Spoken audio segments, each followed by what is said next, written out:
All right, my name is Ty Henson. I'm a solution architect with Worksoft, and I've been doing this now for about 10 years. The early part of that 10 years was in the service division, and I had the pleasure of visiting many of our client sites and performing engagements, and then the latter part of that 10 years has been as a solution architect, basically bringing good news to the front lines. And that's really what I wanted to do today in terms of talking about XF definitions. But I also do want to start with a little bit of a poll.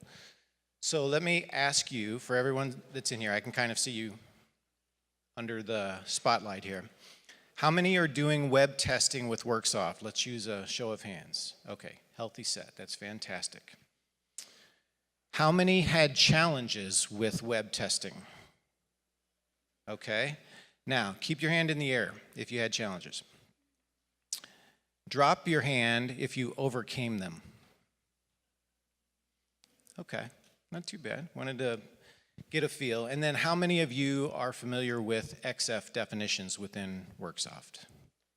Okay, so I'm preaching to the choir here. You guys have this.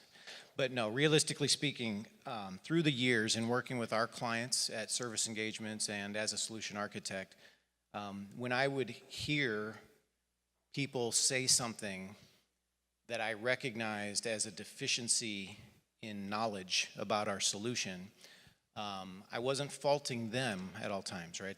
It's tough for us to continue to innovate and continue to disseminate information. So this represents that. And I do believe with the conversations that I've been having internally that we're going to continue to evangelize a lot of great information about the possibilities of our solution. And XF definitions are an important part of that. And so not only will we talk about that today, we'll talk about where things stand and a little bit about the future. All right, so in the agenda, I did promise to outline key challenges associated with testing dynamic web apps, what XFs are available, how to use them, and web testing best practices. And I'm going to attempt to achieve most of that along the way. And I really did want this to be a session to help inspire you to continue to think of Worksoft as your web testing solution. And some of that will become obvious as we get into the mix. All right, so it is a web-filled world, and we knew it was going to be life-changing years ago, but wow, it really has taken off. And I attribute a lot of that to mobile technology and banking. There may be other takes on that, basically, but if you think about it, the minute the banks jumped on board with web-based applications and could prove that our money is secure, basically companies started listening and things began to really proliferate to the web environment. So those mobile apps have to be friendly. They have to be intuitive, basically. And companies realized that their applications that they're using internally with their employees have to follow suit. So basically, the concept of progressive and responsive applications has hit us smack in the face. And what that means, if you look on the internet for a definition of progressive, you may not find an exact one, or you'll find various versions of people's take on that, including a Google definition, for example. But it does come down to what we were just talking about, the fact that an application has to be obvious and intuitive and not necessarily require training for our users to understand and benefit from them. And responsive falls into that category, but it basically typically represents the ability for the application to fit in the space that you bring it up in.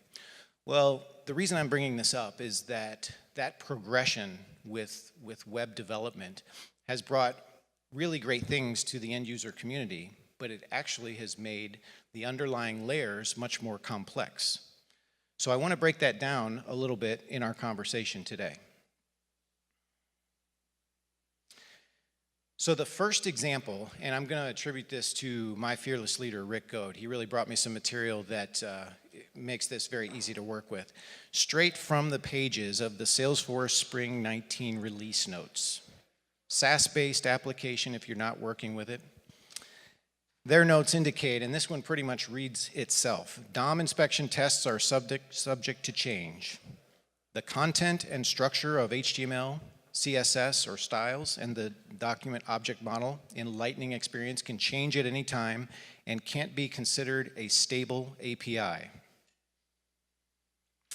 This is not a change in the Spring 19, as we've never guaranteed backward compatible HTML, and they continue, and we highlighted to call out the word fragility with respect to the tests.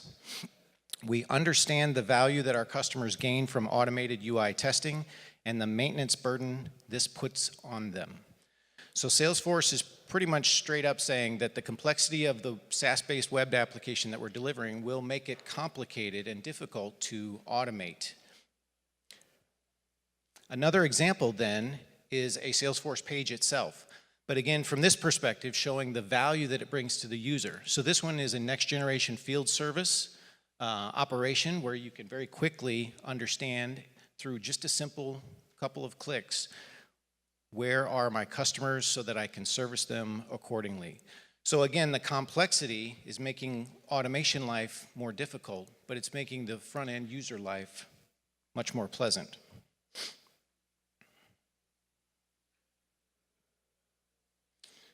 So, in those same conversations with clients, what I often hear is that Worksoft is great for SAP. And basically, what we do with SAP has been somewhat of a niche marketing campaign in the past.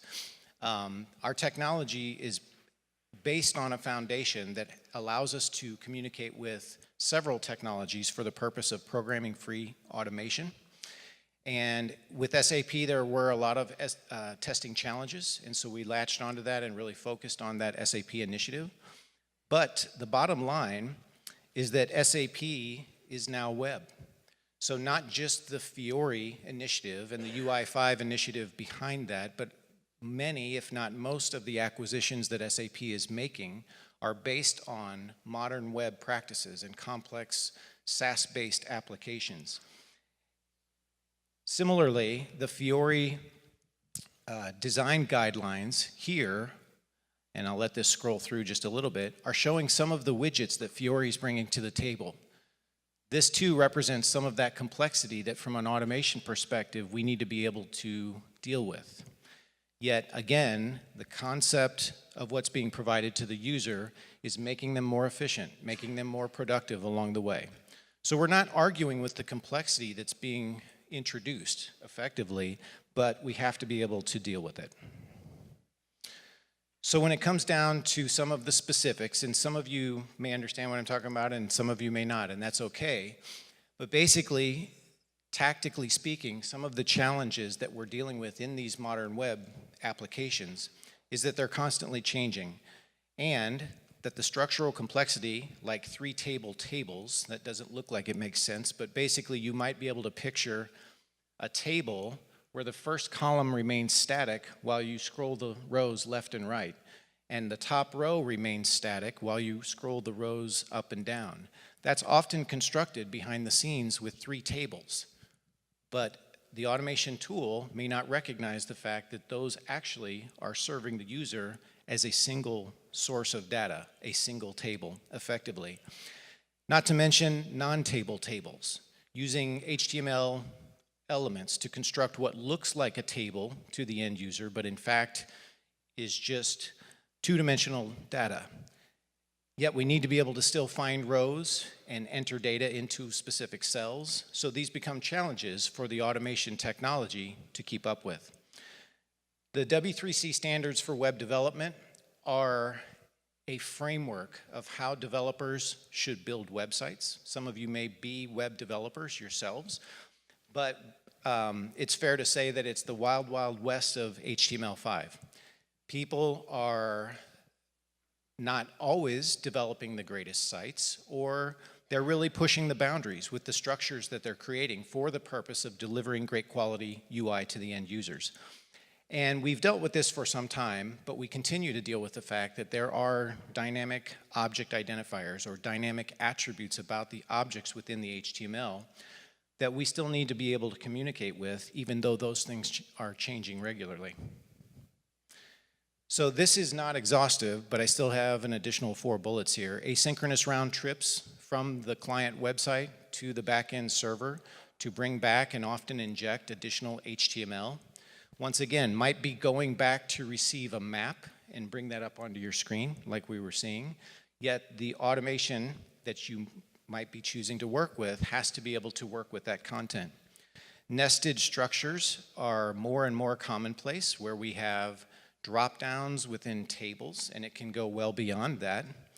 Lazy loading objects, I wanted to explain that one for anybody that's not familiar, and I do absolutely intend for this to be available to you after the fact, somewhat as a high-level reference about the things that we're talking about today. But lazy loading objects is when the content on the screen is actually loaded after you begin to work with the object. So if you think about it this way, and again, I realize I might be preaching to the choir to some extent, but if I've got a page full of 100 drop-down boxes, and they each have at least 100 elements in them, that could really affect the performance of my web page in delivering that to the end client. So the developers began to realize, well, let's just deliver everything as an empty shell.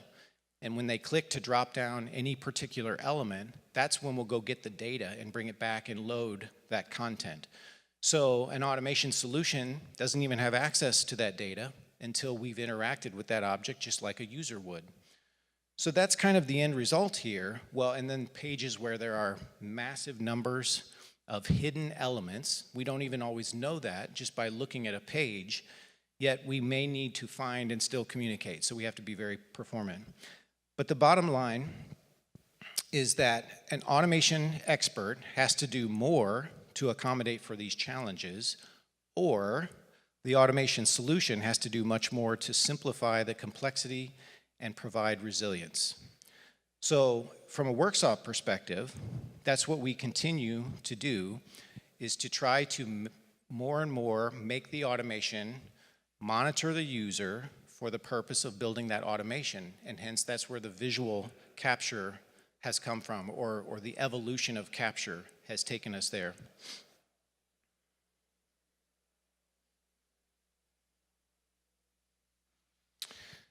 So I thought I would give just a little bit of history about where Worksoft has been with web, where we're at now, and then eventually, towards the tail end of my demonstration, a little bit more about conceptually where we're heading.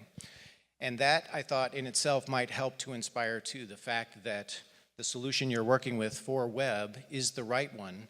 It's just that we do need to communicate and make sure that we're applying everything that's available to us to our objectives. So Worksoft has always been a pioneer in code-free UI-based automation. We have, and I am going to read this even though it's a fairly long list, but basically we have a patented object action framework. We have a central repository for objects, and there's automatic reuse of those objects that happens above and beyond the user having to do anything. We have modifiable configuration rules. This is basically an early form of machine learning. And, you know, referring back to some of those conversations I've had with clients, there's been times when people have indicated that they weren't familiar with changing the config file within Certify. So that also represents opportunities for where we can disseminate better information about making sure we're configured and set up to learn and use automation against web the best way possible. Dynamic operations is a trainable capability within Certify. Let's do a quick poll on that. Has anybody done dynamic operations with web objects within Certify? Okay. And it's powerful when it's needed, but more and more we're trying to extend to the point where really our recognition of the application isn't requiring that type of need, and I'll explain that in a few slides in a few moments. Seamless support for cross and interlaced technology. So some of you may remember or know this, apologize for my cold, that we started off on an IE engine and we transitioned to a cross-browser engine, and at that point there was a little bit of transitional pain that I think some people experienced. The cross-browser engine has basically provided that foundation for the XF layers, because our IE engine used to have the concept of XFs built into it, but now the cross-browser is providing this XF layer that's extendable, and no longer does one of our engineers have to write programming to extend those capabilities. A learn mechanism to learn entire pages of technologies, and easy test creation through things like capture and live touch. So we've really got a very strong framework for providing the needs of even modern day web, but it has continued to be a journey. As web itself has continued through that evolution, we've continued to innovate around it. So modern cross-browser engine is providing now more access outside of the objects that we're interacting with. Let's use one tactical example. Left text anchor is an attribute that you can use on an object that will actually look to the left of that object for a potential label to use as the anchor for that object. Who is familiar with left text anchor within Certify? Okay.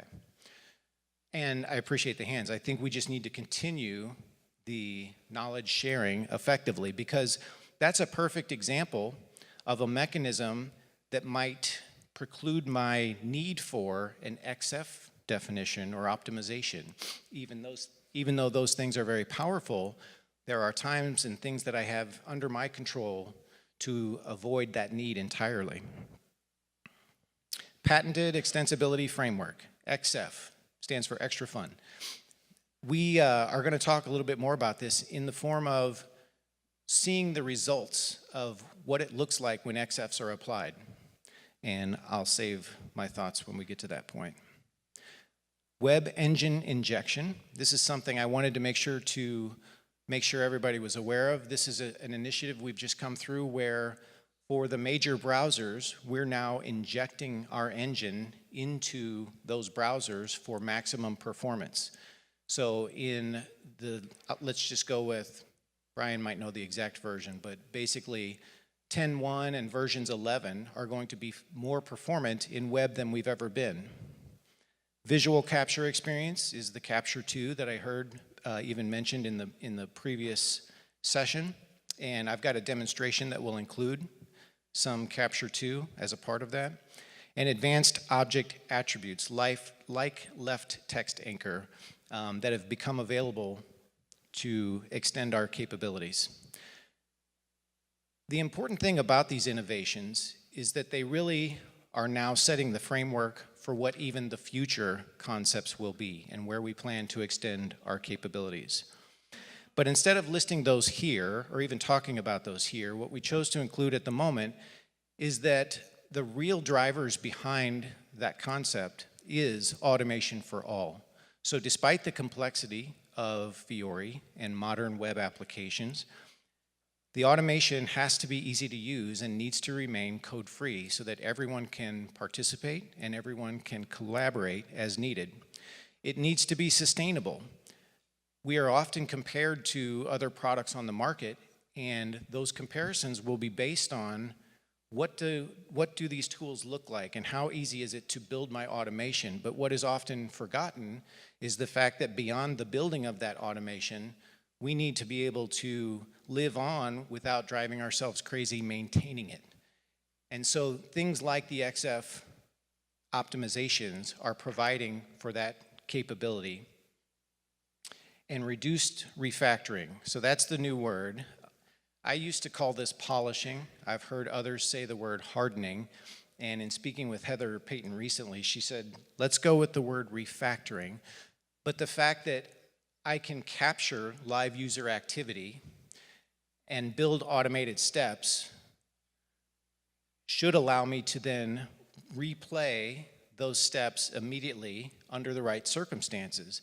If I'm needing to touch that automation, that represents refactoring, and there will always be some degree. But the driving motivation behind this bullet point is the fact that we're trying to keep that refactoring down to a minimum, and we're continuing down the path of doing things to our solution that will provide that ability. So we'll elaborate as we continue a little bit more. So let's get back into a little bit more of what an XF is, basically. Does anybody happen to recognize this image? This is the United Nations. It's one of many translator booths, basically. And I'm going to attribute this analogy to my fearless leader.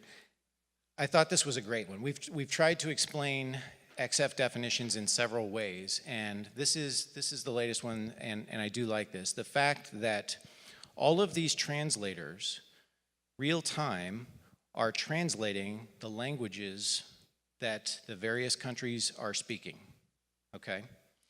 So can you imagine if the words of those languages were changing on a regular basis, how difficult it would be for a translator, if even possible, to keep up with those translations? It's very difficult, I can only imagine, from a normal perspective to try to translate in real time and keep up with that. But think of every one of those languages as one of the applications within your landscape. And the fact that those applications are generally being changed on a regular basis and different frequencies across the board.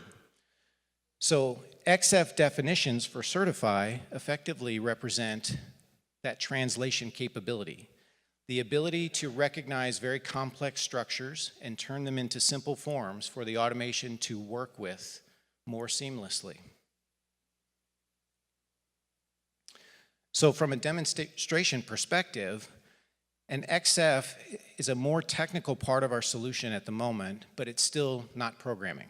I'm going to give you a couple of bullets about these XFs for anybody that's not familiar at the moment. It's an XML structure that is that translator to recognize structures within these modern web and complex applications. It can be ubiquitous to provide value for all like structures. So this is some of the information that I wanted to convey, even though this is a little bit into the weeds. But an XF definition, for example, for recognizing a complex drop-down box does not have to be a one-to-one relationship. That doesn't mean that I need an XF optimization for every combo box. It is quite likely that I can define that combo box structure one time, and throughout that entire website, due to some consistency within the development, within applications, that XF definition or optimization will serve the needs of Certify communicating with drop-downs throughout that application. I think just as importantly, what we're recognizing is that these XF definitions can transcend versions of the application. So in a moment, I do have a demonstration that I'm going to run for us here, basically, but I'm going to choose to use the Fiori 1809 optimizations, even though I'm using an earlier version of Fiori. So the bottom line, and really kind of the summary statement about XFs, is it becomes another layer for us to manage complexity, turn it into more simple forms for Certify to communicate with, and it's more sustainable than other methodologies attempted for this purpose. So again, transcending objects throughout the website, transcending versions of an application, meaning we're spending less time doing maintenance as things are continually changing. All right, so in this particular example, what I wanted to start with, and I did use a video for several purposes here. I didn't trust my internet connection, and I also wanted to be able to inject this right into the PowerPoint and share this as an after-the-fact thing. So what we're doing here is we're starting off with making sure, it's a little harder to do with the microphone, that our capture is not configured to use any optimizations at the moment. And you can see that I've got a Fiori tile screen, the home screen of Fiori in the background. So I'm starting off with the factory configuration and no optimizations.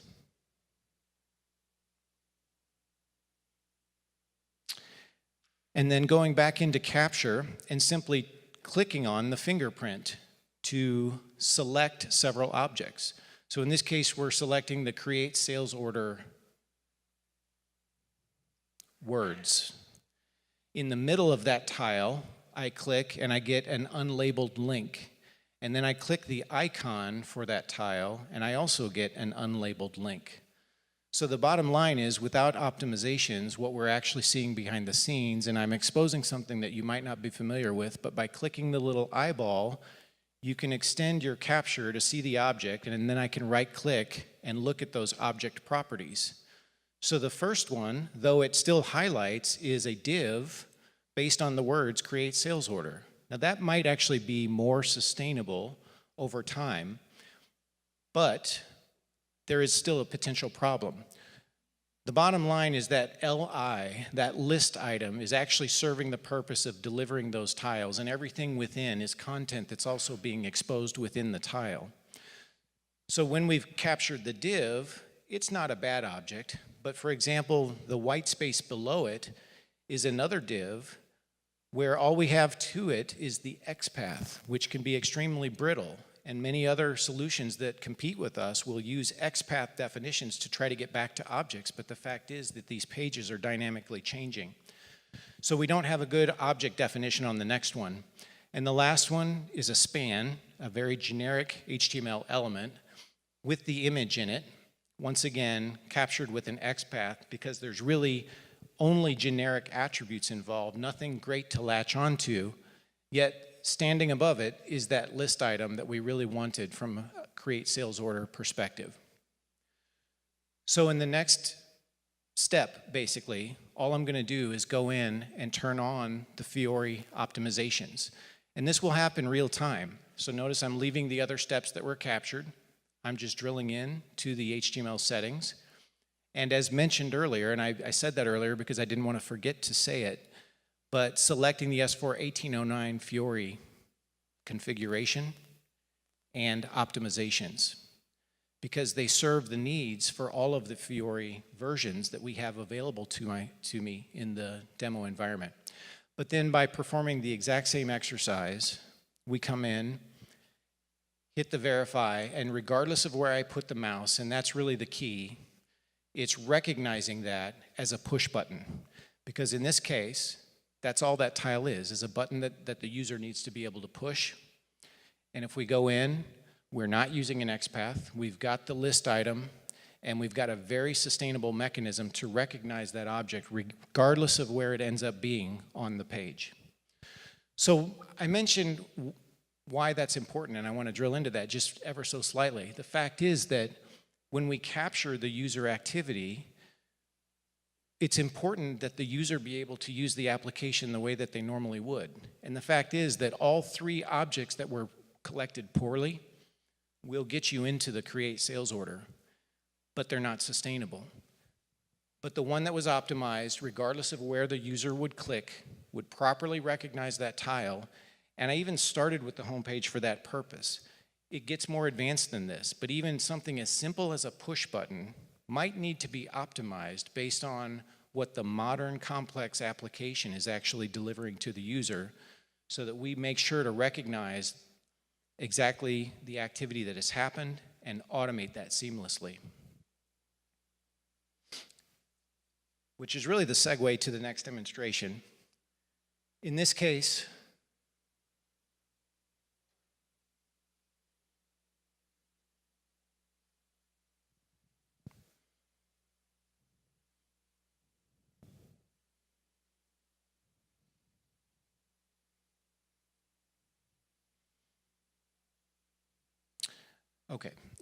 I'm bringing up Certify V11, drilling directly into my sandbox folder and invoking the visual capture 2 directly from Certify, confirming that my optimizations are set, turning on the capture, and proceeding down the path of entering, I think I do know, it's 16 steps for entering an order into my Fiori system. So what you're witnessing at this point is me as the user performing the activity and capture on the side simply collecting and showing me the content that it's collecting on my behalf. Along the way, I did confirm that we're using the Fiori optimizations, and so all of this activity is being captured well to the extent that when we are complete saving our order, we can simply turn off capture, click the Certify button. Now, I'm not breaking this into sub-processes, so it's going to bring it back intentionally into just a list of steps that were captured. 16 of them as listed there. And when we bring this up into the editor, I only have to do a couple of things from a refactoring perspective. Some of you may know what I'm talking about here, but I happen to be using the Chrome browser in this example. And so I have to turn off the busy check. So I insert a step to turn off the busy check.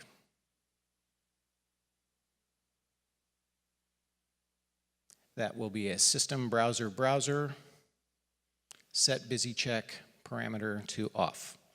And then I right click and I insert one more step to, in that same location, to load the application configuration, and I choose from the list S4 1809 Fiori. That might look familiar, and we'll elaborate on that just a little bit. But two quick steps that I've injected, and the expectation is now that that will replay as is in my Fiori environment. So we're putting that to the test. I simply turn around, click on run, and at this point, it's not as obvious, but it's not the user typing in this content. It's Certify driving the exact same set of steps that we just performed.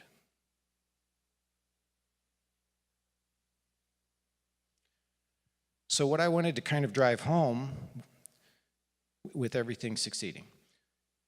What I wanted to drive home in this particular demonstration is the fact that the expectation should be that when we are set up and configured properly for capturing automation using the Worksoft solution, that the resultant automation is good quality automation.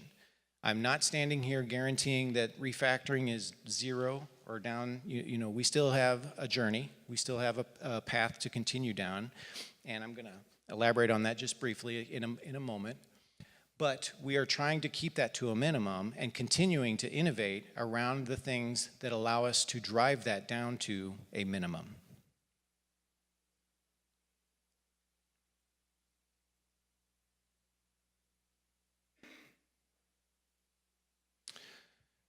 So one of those refactoring steps that we inserted was to load the application configuration, and that was effectively the XF definitions. I think we're going to be changing that name. It's a little bit of a misnomer at the moment. But what this particular slide is attempting to communicate is the fact that optimizations participate not only in learning the objects, but in executing against them. And for anybody that's not currently aware of that, now you are. There will be a test. But it's important to remember. But it also means that the optimizations are providing the ability for us to change the structures that we're recognizing without having to change the automation. And that's a powerful statement. Basically, not only, like we talked about earlier, are they ubiquitous to the types of structures, they have the ability to provide a lot of value across the entire website and or versions of that website, but additionally, they provide another layer that would allow us to make repairs without actually having to repair our automation. So keep in mind, this particular view, especially if you download this later, is oversimplified. There's, this is what our engine is doing. When you go to learn an object, that object interaction is now triggering us to ask, is this object optimized? And if so, we pull together that structure for that purpose, and then we run it through our configuration rules to define the object and put it in the repository and look for duplicates ultimately. When we go to execute, we take those object attributes to find the object, but we also ask the question, is this optimized? And then we convert to the proper structure at that time for taking action on that optimized structure. So this particular slide is an example of two drop-down boxes. On the left, we can see that this is an intrinsic HTML select tag, and that's only because it's documented. On the right is a complex HTML dropdown, and the fact is that through CSS and styles, I think you all know that we really can make anything look like anything else within the web. So the bottom line is that you really can't look at a website and know if it's going to be a challenge from an automation perspective or not. Typically, it requires a little bit of exploration and analysis to determine what we're dealing with. For those of you capable, you might drill in and look at the document object model behind the scenes and have a much quicker understanding of this. But I wanted to expose you to just a couple of things to keep an eye out for, using the drop-down as an example. And in doing so, kind of presenting the value of the optimized objects that we're working with.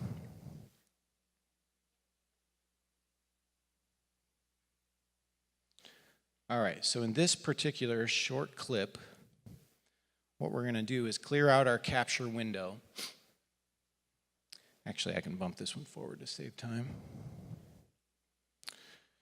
We're going to drill into our order. I'm doing this manually at the moment, just for the purpose of getting to one of the drop-downs. And in this case, it's the delivery block that I'm targeting. So once again, drilling in to show the HTML settings, actually undoing them, going back to factory with no optimizations. And the reason I'm doing this, even though I've got Fiori optimizations, is I wanted to show you that one example of working with a complex combo box is that it will be constructed using other intrinsic HTML elements. So you can see that the input box is separate from the drop-down arrow that's being highlighted by my live touch. And yet when I set this to my Fiori optimizations, and return back to perform the exact same activity, the red box, the red perimeter is now drawn around the entire optimized object. So that's one visual indication that we might be able to look for from an optimization perspective to know what we're dealing with. The bottom line is that when you're working with a non-optimized object, it is still possible to automate. We've been doing it for years before the XF definitions existed. But for something that is a complex drop-down, you're going to end up, at a minimum, for example, with 2 steps to perform the operation. The first step would be a click on the select or the arrow to drop down the list. And in this example, the second click is to select item 2 from the list.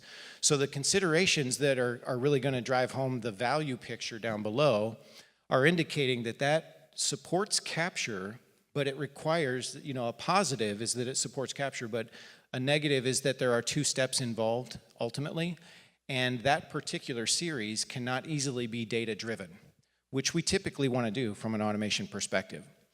So we talked about dynamic capabilities within Certify, and if you're not familiar, it is a very relevant part of our solution, though through optimizations we're trying to forego the need for them to some extent. But in the concept of using a dynamic operation, we would have the ability to click with the first step to drop down the list, and then use the set attributes action to dynamically change our choice on the fly to be item 2, and then ultimately click on that dynamic object of item 2. So under our considerations, we've met the objective from a data driving perspective, but it's even more of a negative that there's now 3 steps involved, and it was applied after capture.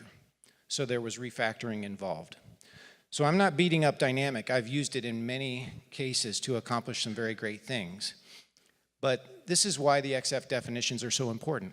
When we choose to optimize for something like a complex dropdown, we end up with 1 step, select item 2. The considerations point out the value, the fact that it's supported completely by capture. We saw a little bit of witness of that, and you probably have been working and witnessing some of this along the way. There's only 1 step, that's a positive. No automation expert was involved to make that happen, and it can be data-driven. So basically, all good out of the box. I thought I would use this particular example to demonstrate part of the value of the XF capability. So the next step for you guys, regardless of where you're at in your journey with web-based automation with Certify, would be to continue to learn more about that capability. Some of that knowledge gap for some of you, and I know some of you have now already overcome that, has been based on the fact that originally you started with us on an SAP project and transitioned into web. And if we've not had a touch point, we maybe haven't had the opportunities to communicate some of the capabilities that have historically existed, and especially some of the new capabilities that are coming. So our objective this year is to evangelize more about those capabilities. And this session was part of that, basically. I've only listed 2 reference links, but I thought they were extremely important to include. Again, if you download this document, the first one takes you directly to our community portal, to the location where those XF definitions are downloadable. And we have optimized for many packaged applications. So I know the abstract of this particular session talked about Fiori specifically, and maybe it said modern web. But as we have access to modern web applications that our clients are using, we are optimizing for those things. Additionally, we've got a document that the SAs are putting together with some web testing tips and tricks effectively, also on the community portal. So I recommend that as great quality reading for anybody that wants very granular information about how do I download these XFs? How do I set them in Certify? How do I set them in Capture? What XFs are available? That level of granularity will be provided in that particular document. So last but not least, I came back to this particular slide because I promised that I would talk just a little bit about the future. The right-hand side, when this was fully exploded, talks about the drivers behind the innovations that we continue to work on as a company. And all of the things before it, the strong foundation and the most recent innovations have really set the stage for our ability to continue in a few different paths, down a few different paths. So first of all, we will be releasing the ability to auto-set the XF definitions within our product within about 60 days, roughly. This is an extremely important milestone. You may have witnessed, even from this simple demonstration, that to drill in and make sure to set those optimizations accordingly required due diligence on the part of the user, and that will be going away. The due diligence now will be to simply download the XF definitions from Worksoft, and then you will have the ability for those to auto-apply as the users begin to do captures and as you begin to do execution replays. So I'm really excited about that particular milestone. The others I'm going to be less specific about, but basically we're going to continue to innovate in the capture space to basically provide an easy experience for the end user. Keep in mind that expectation, because if you're not getting that expectation, either you need to know more or we need to know more, and either is possible, and we would love to have that conversation.